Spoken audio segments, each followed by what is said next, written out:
ஓ மகா கணபதியை போற்றி வெற்றிவேல் முருகனுக்கு அரோகரா. இந்த பதிவில் கந்தர் அனுபவிலிருந்து 24வது பாடல் பார்க்கலாம். இந்த பாடலோட சிறப்பு என்ன? சென்ற பாடலில் 23வது பாடலில் முருகக் கடவுள்கிட்ட அருணகிரிநாதர், முருகா உனது திருவடியை வணங்காமலே எனது வாழ்க்கை பாழாகி விடுமோன்னு முறையிட்டார் பார்த்தோம்.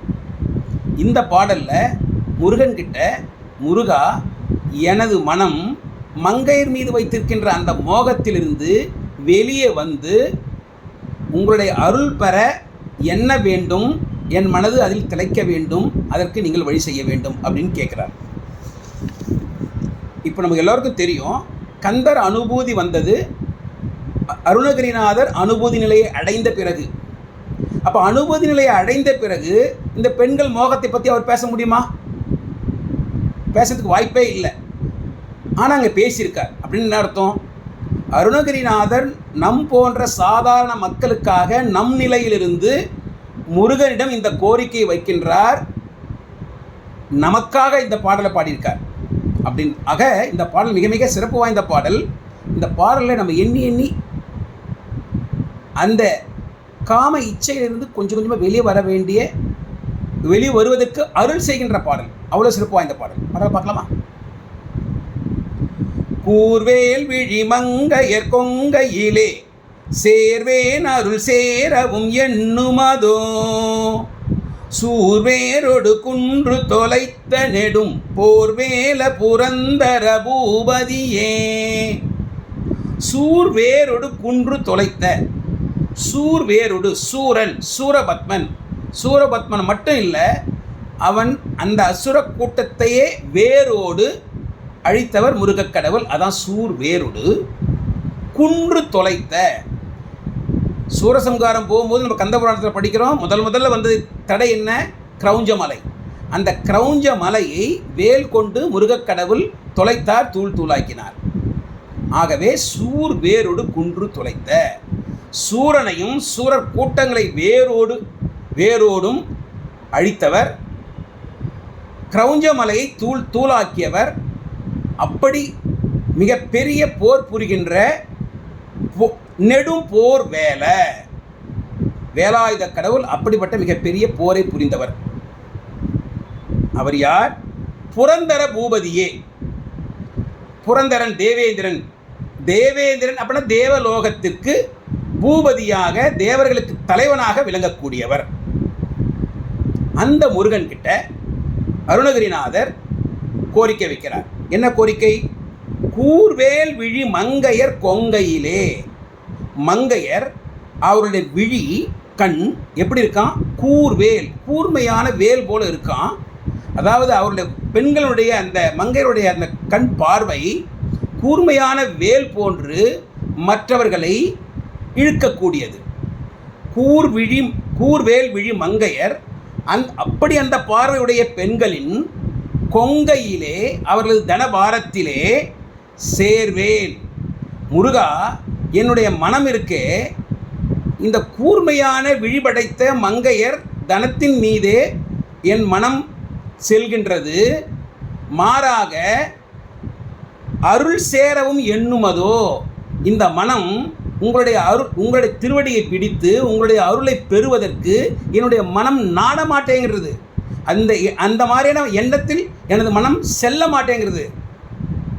என்னை நீ காப்பாற்ற வேண்டுமப்பா.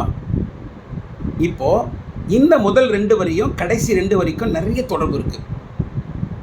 சூரபத்மன், கிரௌஞ்சமலை இந்த போருக்கும் இந்த முதல் 2 வரி இருக்க, பெண்கள் மீது நாம் வைத்திருக்கின்ற ஆசை விலகி நமக்கு அருள் கிடைக்க வேண்டும் என்பதற்கும் நல்ல தொடர்பு இருக்குது. அந்த தொடர்பு நம்ம பார்க்கணும். மிக மிக முக்கியமானது. கிரௌஞ்சமலைன்றது என்ன? அது ஒரு மாயை.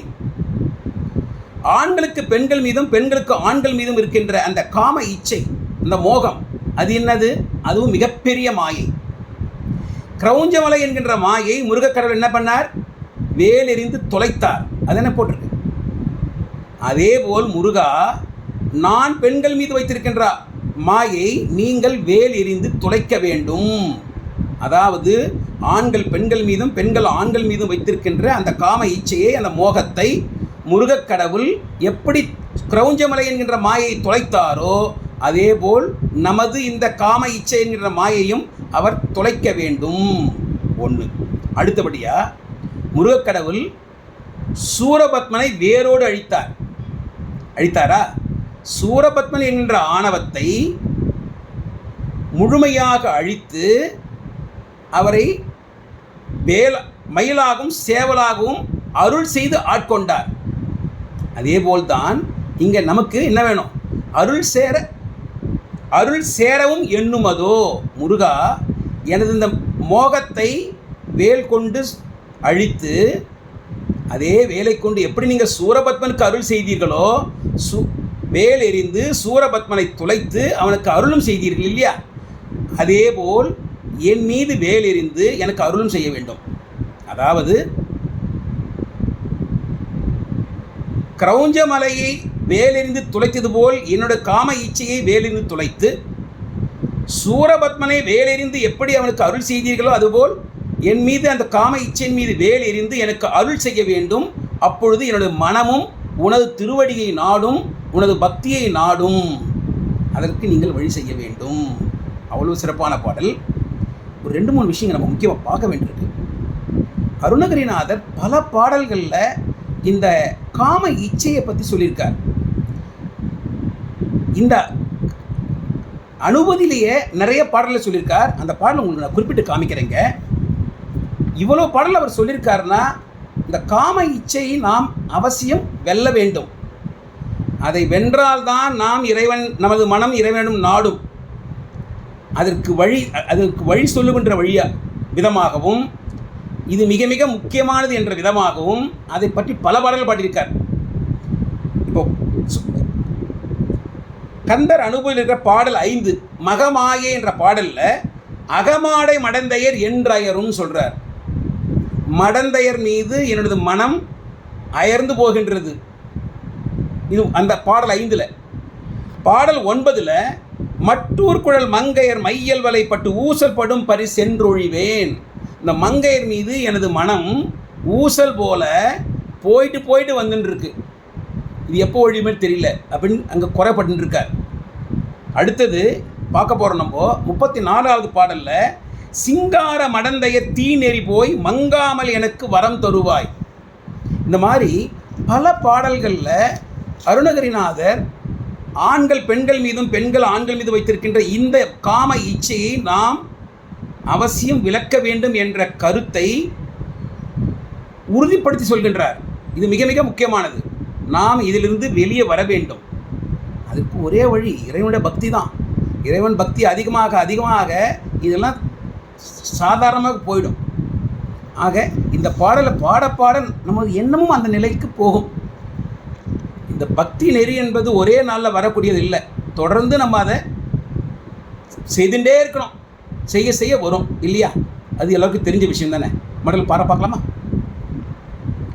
கூர்வேல் விழி மங்கையர் கொங்கையிலே சேர்வேன் அருள் சேரவும் எண்ணுமதோ சூர்வேரோடு குன்று தொலைத்த நெடும் போர்வேல புரந்தர பூபதியே. வெற்றிவேல் முருகனுக்கு அரோகரா, ஞானவேல் முருகனுக்கு அரோகரா, கந்தவேல் முருகனுக்கு அரோகரா. தவறாக உங்கள் இந்த கருத்துக்களை இந்த கமெண்ட் செக்ஷனில் பதிவு பண்ணுங்கள். ஓம் சரவண பவ.